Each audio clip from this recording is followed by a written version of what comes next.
और भी कर लेते हैं। तो जो सैलरी है उससे हम बोनस कैलकुलेट करना चाह रहे हैं, तो bonus calculation is a function है ये।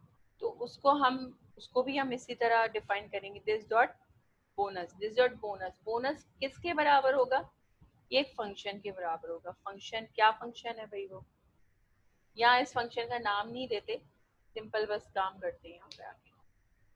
या नाम देने की जरूरत कोई है कि आप कॉल कर रहे हो। तो बोनस मैं चाहती हूँ कि सैलरी का 25% हो। तो मैं क्या करूँ कि दिस डॉट बोनस बराबर हो किसके, ये रिटर्न क्या करे, 25% कैसे कैलकुलेट करते हैं by the way, this dot salary divided by multiply, कुछ ऐसे ही कुछ करते हैं ना, 0.5 मल्टीप्लाई बाय मल्टीप्लाई 0.25। 0.25। तो सैलरी का जो भी 25% है वो ये रिटर्न करेगा, और रिटर्न किस में हो जाएगा, किस वेरिएबल में आ जाएगा, बोनस में। तो यहाँ से इनको बोनस देने की जरूरत नहीं है, ये यहीं से कैलकुलेट हो रहा है। तो हम देखते हैं कि एम्प्लॉय 2 की क्या सैलरी थी, 1000, तो उसको कितना बोनस मिला है, तो हम लिखते हैं बोनस, और चूंकि ये फंक्शन है तो इस तरह कॉल करेंगे।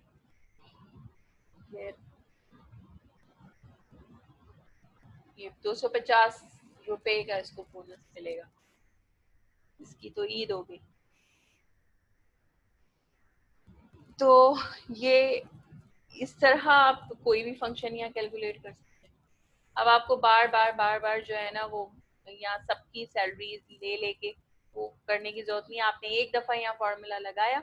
अच्छा बाय द वे यहाँ देखें मैंने दिस डॉट सैलरी लिखा है, यानी जो भी यहाँ सैलरी आई होगी इसने पकड़ी होगी ये लेगा। यहाँ मैंने सैलरी नहीं लिखा है, दिस डॉट सैलरी, और उसको मैंने उसका 25% से मल्टीप्लाई किया और रिटर्न करा दिया, और उसको दिस डॉट बोनस में असाइन करा दिया। क्लियर है ये चीज।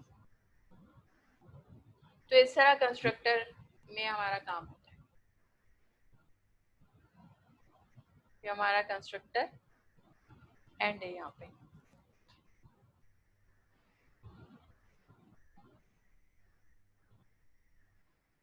और कोई क्वेश्चन है किसी को तो पूछ ले। अच्छा डीस्ट्रक्चरिंग मैं बता देती हूँ आपको, बाकी फेच एपीआई थोड़ा लंबा काम है और ये दो छोटे छोटे टॉपिक रह गए। आई डोंट नो कि ये कवर हो पाते हैं या नहीं। अच्छा ये तैयार रहेगा भाई, जुम्मे को टेस्ट है आपका, आप लोगों का जावा स्क्रिप्ट का। मैम ये आज अगर आप कंप्लीट कराते हैं तो फिर टाइम मिल जाएगा प्रिपरेशन का, और फ्राइडे को टेस्ट भी दे देंगे अगर आज सारा कुछ हो जाएगा, हो सकता है। जी जी बिल्कुल, मैं कोशिश यही कर रही हूँ। डीस्ट्रक्चरिंग पढ़ते हैं हम, क्या होती है स्ट्रक्चरिंग, क्या होती है भाई डीस्ट्रक्चर। डीस्ट्रक्चर का मतलब क्या होता है, तोड़ना फोड़ना आई थिंक, या निकालना उसमें से, स्ट्रक्चर हुई हुई चीज में से कोई चीज निकालना, राइट। जैसे एक चीज दिखाते हैं, आपके पास दो दो वेरिएबल्स हैं, लाइक आपके पास एक एरे है 3 और 4 5 और इसमें 7 वैल्यूज। अब आपने क्या करना था कि इसको, इन 3 वैल्यूज को आपने अलग अलग वेरिएबल में असाइन करना है। ये ए में चला जाए, ये बी में, ये सी में। तो कैसे करें, तो हम इसको यूं कर लेते हैं, A comma B comma C. This is one kind of destructuring. आपने एक एरे बनाया, उसमें ए बी सी डी रखा और 3 वैल्यूज में क्लियर हो। आप करा लें, देखें प्रिंट, अलग अलग 3 वेरिएबल बने, ए को प्रिंट कराएं, क्या आएगा, ए में 3।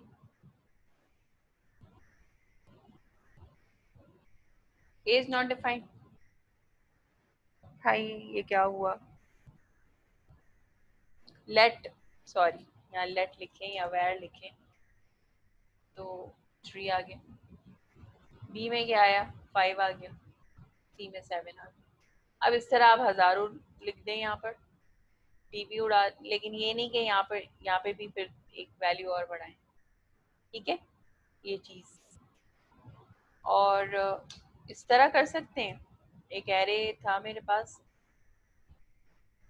इसमें दो वैल्यूज है 1,2, ये कर सकती हूँ। या 7 और 5 नहीं देना। अच्छा, यहाँ मुझे 1 और 2 की वैल्यू देनी है बाय द वे। 1 और 2 यानी सी और डी में 1 और 2 डालने हैं। अब ये 1 और 2 इधर है, यहाँ कैसे लिखूं? चले, कौन बताएगा ये वाला काम अभी? Dot comma spread operator use. Dot dot dot array 4। Dot dot dot array 4 का मतलब है यहाँ कॉमा डाल के ये दो वैल्यूज आ जाएंगी 1,2।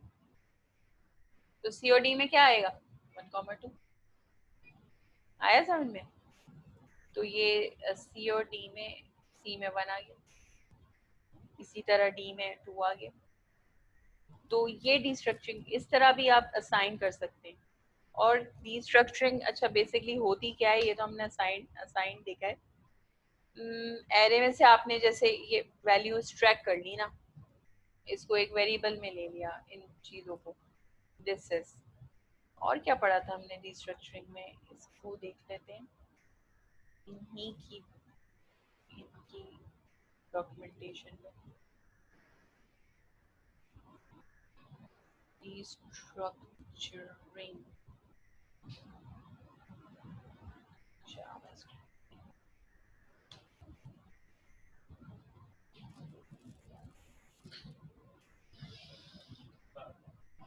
ये चीज होती है। और क्या होता है भाई, ये हमने देखी। हाँ ये चीज, अच्छा वाइस वर्सा। जैसे वैल्यूज इधर हैं, हम अब उल्टा काम करते हैं। पहले हम क्या कर रहे थे, यहाँ वैल्यूज थी, यहाँ वेरिएबल्स थे। अब हम एक काम करते हैं कि let X comma Y comma Z. तो यहाँ जो है ना वैल्यूज है बहुत सारी, 1, 2, 3, 4, 5, 6, 7, 8। एक्स में क्या जाएगा? 1, वाई में क्या जाएगा? 2, और डॉट डॉट डॉट जेड है, तो बाकी जितनी है ना वो जेड में चली जाएगी। ऐसे भी कर सकते हैं, कंसोल डॉट लॉग जेड। तो जेड एक एरे बन गया जिसमें बाकी की सारी ये वैल्यूज चली गई।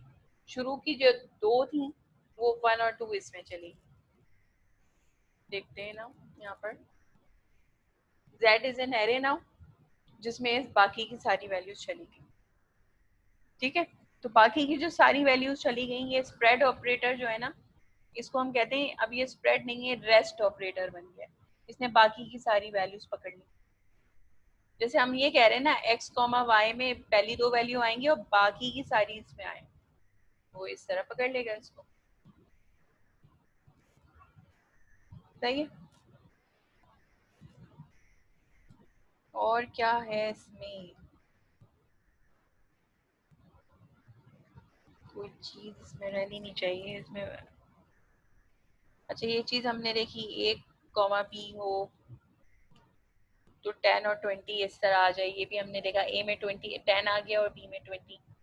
और ये भी हमने देख लिया, पहली 2 वैल्यू ए बी में चली गई और बाकी रेस्ट एक वेरिएबल में चली गई एरे बन के। तो ये रेस्ट में क्या आया? 30, 40 एंड 50। इसी तरह ऑब्जेक्ट है, ऑब्जेक्ट ए कॉमा बी। तो ऑब्जेक्ट में क्या वैल्यू है? ए में 10 था और बी में 20। तो ए में क्या आ गया? 10। आपको जो है ना यहाँ पर वो देना पड़ता है इसकी वैल्यूज। जैसे एक ऑब्जेक्ट है आपका, एक आपको इसमें ब्रेसेस में देना होगा इसको ऑब्जेक्ट के लिए। आई थिंक एक ब्रेस देना होता है, दो एक ही ब्रेस देना होता है। आपने क्या करना है, एक मेरा ऑब्जेक्ट बना हुआ है, उसमें ए में 10 है, बी में 20 है और सी में 30 है। ये ऑब्जेक्ट ही है ना आपका, ऐसे ही बनाते हैं हम ऑब्जेक्ट। की वैल्यू पेयर, ये 3 बन गए। अब मुझे इसमें से ए बी एंड सी की वैल्यू चाहिए, तो मैं इसको क्या करूंगी, यहाँ पर एक और ऑब्जेक्ट लूंगी। चूंकि मुझे ऑब्जेक्ट में से निकालनी है तो मैं ऑब्जेक्ट ही लूंगी। एरे में से निकालनी थी तो एरे ही ले रही थी, अब ऑब्जेक्ट्स में निकालनी है तो ऑब्जेक्ट में लूंगी। लेकिन यहाँ सिर्फ एक शर्त है कि आप नाम वही रखेंगी जो यहाँ पे की का नाम है। यहाँ की के नाम क्या है, ए बी एंड सी, तो आपने यहाँ वही नाम रखने, ए बी एंड सी। तो ए में ए की वैल्यू चली गई, बी में बी वाली की जो है उसकी वैल्यू चली गई 20, और सी में सी जो की है उसकी वैल्यू चली गई। Now is that clear?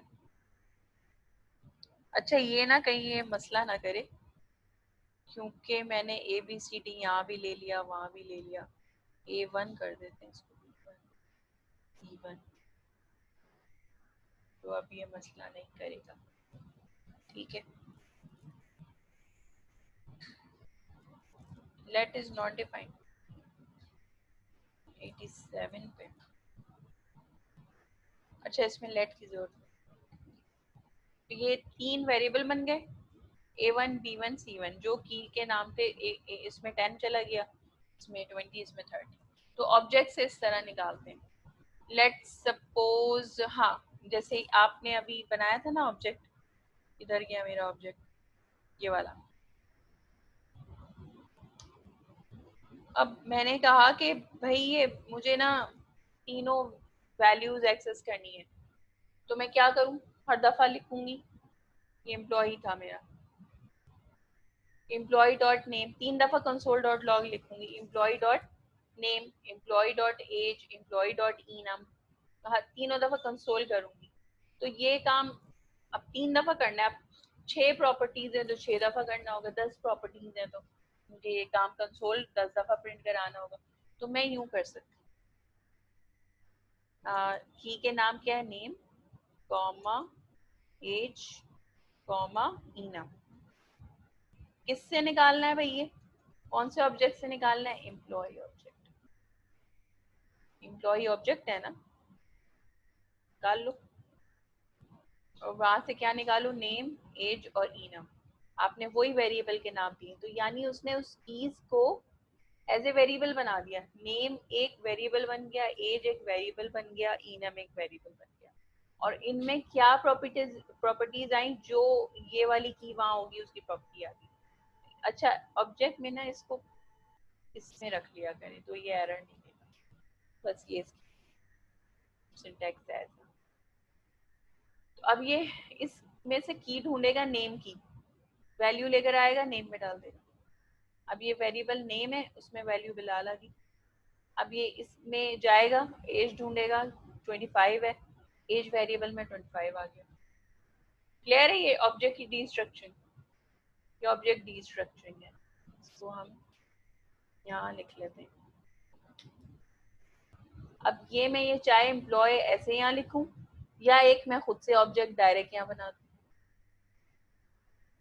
ये वाला काम, ये जो, अगर आपको ये समझ में नहीं आ रहा ना, तो मैं यूज कर सकती हूँ ना, let OBJ is equal to, ये एक ऑब्जेक्ट है और यहाँ मैं लिख दूँ ऑब्जेक्ट से लेकर आ जाऊँ, जो भी, ये ऐसे भी कर सकते हैं एक साथ, अगर देखने में कंफ्यूजन हो तो। जी बताएं प्लीज, यहाँ कोई बात कुछ पूछना है, क्लियर हो गया मेन चीज? बस आपने ये मेन, ये जो एम्प्लॉय की मैंने आपको चीज समझाई ना, ये आपको आनी चाहिए कि एक ऑब्जेक्ट बना हुआ है, उसकी तमाम कीज आपने ऐसे कर्ली ब्रेसेस में लिख दी और इक्वल टू उस ऑब्जेक्ट का नाम दे दिया, तो वो उसकी जो भी वैल्यूज है की वो इसमें लाके डाल देगा, सिंपल एज दैट। सही है?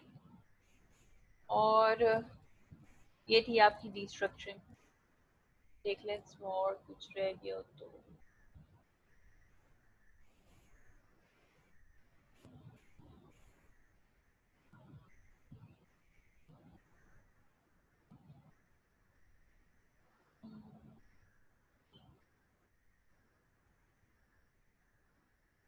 अच्छा हाँ, ये वाली चीज ये आप देख लें, मैं जूम कर देती हूँ। एक्स में क्या था, 5 वैल्यूज हैं। अब आपने कहा वाई और जेड एक एरे से चूंकि निकालते हैं तो आपको वेरिएबल स्क्वायर ब्रैकेट में रखना होगा, वाई और जेड इक्वल टू एक्स। तो अब यहाँ से आपने 2 चीजें दी हैं और वहाँ तो 5 वैल्यूज हैं। तो अगर आप जब 2 ही वेरिएबल दोगे तो वो सिर्फ शुरू के 2 ही पकड़ लेगा। तो वाई में क्या आ गया 1 और जेड में क्या आ गया 2। सही है।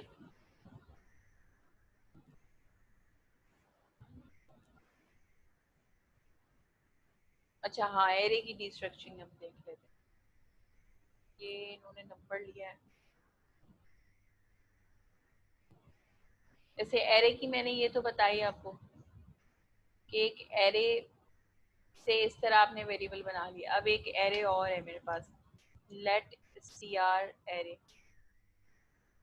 मैं एक ले लेती हूँ रेड कॉमा ग्रीन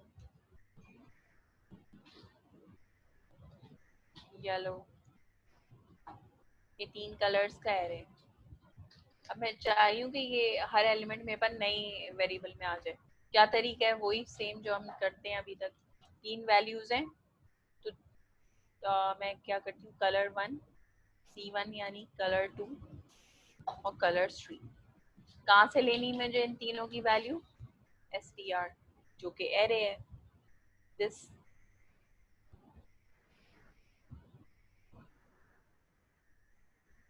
सही है, या डायरेक्ट यहाँ लिख दूँ, ये भी चीज़ सही है, या डायरेक्ट में उसका नाम लिख दूँ। तो ये पहले को C1 में डाल देगा, दूसरे इंडेक्स को दूसरे वेरिएबल में और तीसरे को तीसरे में डाल देगा। अब ये पूरा मैंने किस में असाइन किया, str में। जो मैं लिख दूँगी str, की जरूरत नहीं है। तो एक एरे से जिसमें 3 वैल्यू है, आपने वो 3 एलिमेंट में कन्वर्ट, यानी एलिमेंट्स को वेरिएबल में कन्वर्ट कराना। डिस्ट्रक्चरिंग का ये मतलब है, converting elements of an array in a variable, element of an array in a variable. This is the destructuring of array. Clear हो गया, ये आपकी destructuring है।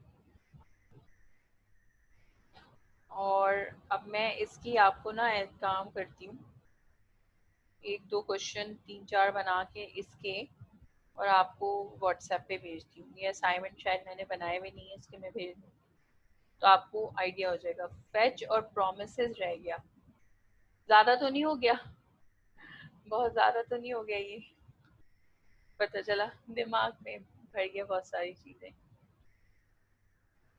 प्रॉमिस थोड़े डिफरेंट वास्ट टॉपिक है। अच्छा, प्रॉमिस तो हम रिएक्ट में भी कर लेंगे कन्वर्ट। फेच रह गया,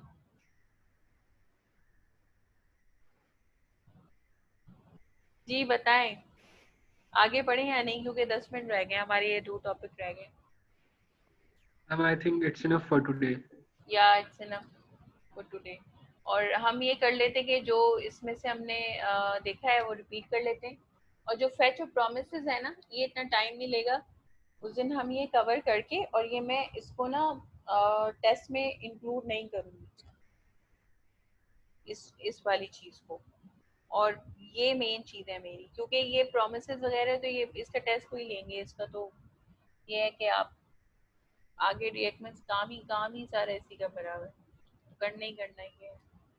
तो ये मैं क्लास 5 में ये 2 टॉपिक लिख देती हूँ और टेस्ट ले लेते हैं। टेस्ट किस चीज़ का है जनाब, जो जावास्क्रिप्ट मैंने पूरी पढ़ाई है एडवांस फीचर्स के साथ, इसका टेस्ट है। और मैंने क्या करना है, एमसीक्यू बेस्ड लेना है। एमसीक्यूज होंगे, प्रोग्राम दे दूंगी, मैं कहूँगी इसका आउटपुट क्या है बताएं भाई, 4 जवाब में से कौन सा जवाब है।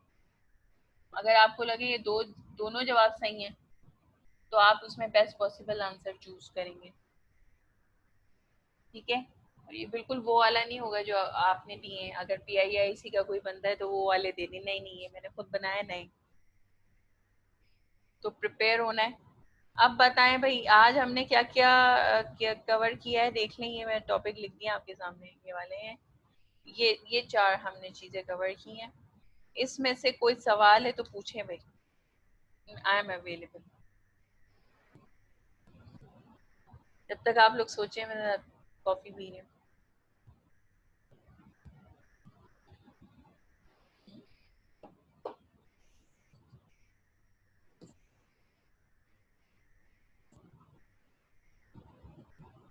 Enough for today. अबीर, किस बात पे नो कहा था आपने? मैम एक क्वेश्चन है। जी बोले। मैम ये जावास्क्रिप्ट में फंक्शंस के अंदर जो हम पैरामीटर्स लेते हैं, जी जी। तो जैसे आपने कंस्ट्रक्टर के अंदर भी लिया पैरामीटर, तो हाँ पैरामीटर और प्रॉप्स में क्या डिफरेंस है? कोई डिफरेंस है या नहीं है, मतलब ये पूछना था। हाँ, ये जो पैरामीटर आ रहे हैं ना, तो ये तो हम देते हैं, और वो जो रिएक्ट के प्रॉप्स होते हैं ना, वो भी पैरामीटर हैं, but they are special parameters. कुछ और भी वैल्यूज आ रही होती हैं प्रॉप्स से, वो नहीं जो हम पास कर रहे होते हैं, वो तो जाती ही जाती हैं। और वो तो जाती ही जाती हैं, और उसके अलावा भी वो कुछ अपनी चीजें भेज रहा होता है। आप अगर प्रॉप्स को कंसोल कराओ तो बहुत सारी नई चीजें लिखी भी आ रही होती है रिएक्ट में। जी जी तो इट्स जी। A special kind of a parameter. Parameter है, बट उसमें और भी चीजें जा रही होती हैं। मतलब ये जो प्रॉप्स है रिएक्ट के, वो जावास्क्रिप्ट से ही उठ के गए होंगे ना वहाँ पे, मतलब क्योंकि हाँ, जावास्क्रिप्ट पहले पुरानी है तो। पीछे ना उन्होंने रिएक्ट, लेकिन रिएक्ट बना किस पे? जावास्क्रिप्ट पे। पीछे जी वो जी। फंक्शन ही है, वो पीछे फंक्शन की तरह ही कॉल हो रहा होगा हमारा पूरा। वो पीछे जो वर्किंग है ना, फंक्शन पे ही वो कॉल कर रहा होगा फंक्शन की बेस पे ही बना है वो, उसकी इमारत पे ही खड़ा हुआ है। ठीक है तो ठीक ये है। वो है प्रॉप्स। अच्छा भाई, हमने क्या पढ़ा था आज? डॉम पढ़ा था। डॉम में क्या पढ़ा था? हम कोई भी डॉक्यूमेंट, किसी भी HTML एलिमेंट को उसकी आईडी से पकड़ सकते हैं। Document dot get element by ID, उसकी आईडी का नाम यहाँ दे देंगे, जो भी नाम आपने दिया होगा यहाँ पर। जैसे ये ID is equal to first, इसको पकड़ना है तो मैं क्या कहूँगी? Document dot get element by ID, और यहाँ उसका नाम दे दें। मैंने div पकड़ा था, div ID पेरेंट है, तो ये div आ गया था इस तरह मेरे पास।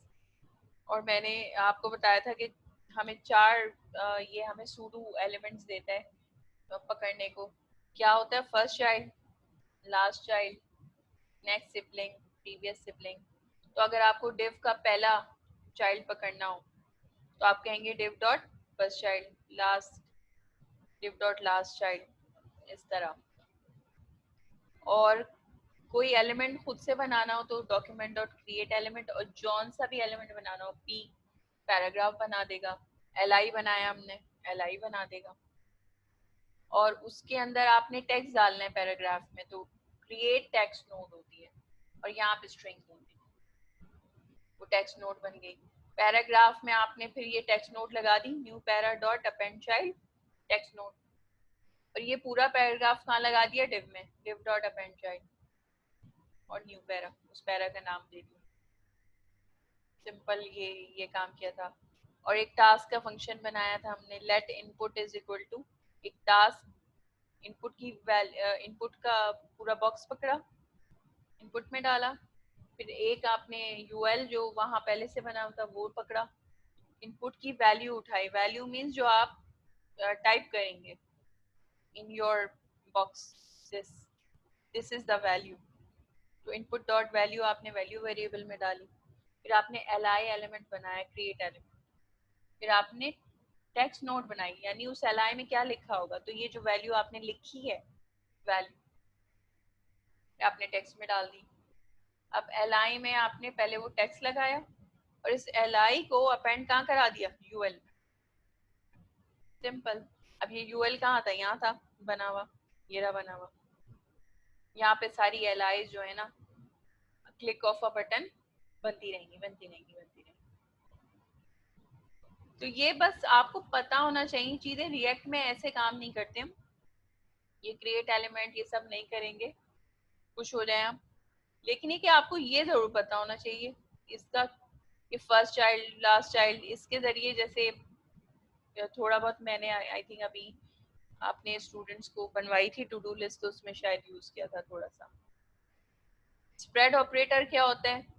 वैल्यू, एरे की वैल्यूज को खोल के ले जाता है। जैसे सम एक फंक्शन है, वो ABCD ले रहा है और इनका प्लस कर रहा है, इनको रिटर्न कर रहा है इसका सम। तो मेरे पास एरे में वो 4 वैल्यू पड़ी है। अब मैं एरे तो भिजवा नहीं सकती, तो मैं ये कहूंगी कि भाई डॉट डॉट डॉट और एरे, तो इसकी चारों वैल्यूज खोल के ABCD में डाल दो, तो ये डाल देगा उसके अंदर। और अगर ये दो अलग अलग एरे में मेरे पास वैल्यू है, तो मैं पहले डॉट डॉट डॉट एरे 2 कर लूंगी, कॉमा, और डॉट डॉट डॉट एरे 3 कर लूंगी। तो पहले ये एरे 2 की वैल्यूज खोल के AB में डाल देगा, फिर एरे 3 की वैल्यूज खोल के C और D में डाल देगा। एक्सक्यूज मी मैम, हाँ मैम प्लीज ये आज वाली रिकॉर्डिंग अपलोड कर देगा, there were a lot of हाँ, ये थिंग्स मैं तो भी कर रही काफी। हूँ। हाँ, ये वाली तो कर थैंक दो, यू, इम्पोर्टेंट थैंक यू है मैम। ना। बाकी अगर एक एरे को दूसरे एरे में डालना हो तो कभी भी इक्वल टू करके नहीं डालेंगे, हमेशा एरे 3 की आपने कॉपी बनानी है। तो आप क्या करेंगे, डॉट डॉट डॉट एरे 3 इस तरीके से डालेंगे, तो एरे 2 में एरे 3 की वैल्यू आ जाएगी, लेकिन फिर भी आप वो ओरिजिनल एरे जो है डिस्टर्ब नहीं होगा। और अगर ऐसे डाल देंगे तो यहाँ ओरिजिनल एरे डिस्टर्ब हो जाएगा। बस सिंपल ये आदत बना लें। अगर एरे 2 में एरे 3 डालना है तो आप इस तरह डालेंगे, square bracket dot dot dot array 3। ठीक है, फिर ऑब्जेक्ट देखे थे हमने, और ये इसमें कर्ली ब्रेसेस में आप की और वैल्यू का पेयर देते हैं कोलन के साथ, और इनके दरमियान कॉमास आते हैं। और इसको एक्सेस करना हो तो employ dot name, employ dot age, employ dot ई नाम, डिस्ट्रक्चर भी कर सकती हूँ यहाँ से मैं, डिस्ट्रक्चरिंग जैसे अभी मैंने देखी कि ये इस तरह कर लिया मैंने। ये एम्प्लॉय से तीनों वेरिएबल्स निकाल लिए, वेरिएबल भी बन गए और इनमें वैल्यूज भी आ गई। और अगला काम हमने क्या देखा था, कंस्ट्रक्टर फंक्शन बनाया था कि हमें 36 एम्प्लॉय बनाने की जरूरत नहीं है, शॉर्टकट हो जाएगा। हम एक कंस्ट्रक्टर फंक्शन बना लिया, बस फंक्शन का नेम में पहला वर्ड कैपिटल, पहला लेटर कैपिटल रखिएगा इसमें। ये कोई मटेरियल लेगा, दिस डॉट नेम करके ये सारे वेरिएबल असाइन कर लेगा, और इसमें आप फंक्शन भी लगा सकते हैं। फंक्शन कॉल करना हो तो आप इस तरह कॉल करते हैं, जिस तरह सिंपल फंक्शन कॉल करते हैं। और इससे हमने ऑब्जेक्ट किस तरह बनाने हैं कंस्ट्रक्टर से, फटाफट में सम अप कर दूं, न्यू एम्प्लॉय, और यहाँ आप मटेरियल पूरा प्रोवाइड करते हैं, जितना आपने देना है उसमें यहाँ पे ले लेगा वो। क्लियर है? अब ये टाइम भी ऑफ होने वाला है, तो मैं यहाँ लेक्चर जो है ख़त्म कर रही हूँ, और इस क्लास को मैं अभी अपलोड कर रही हूँ, जो भी ये रिकॉर्डिंग्स आएंगी। ठीक है, कोई सवाल है तो हम फिर एंड कर देते हैं।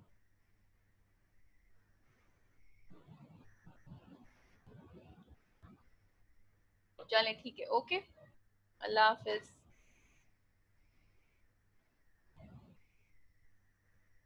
अल्लाह हाफिज मैम।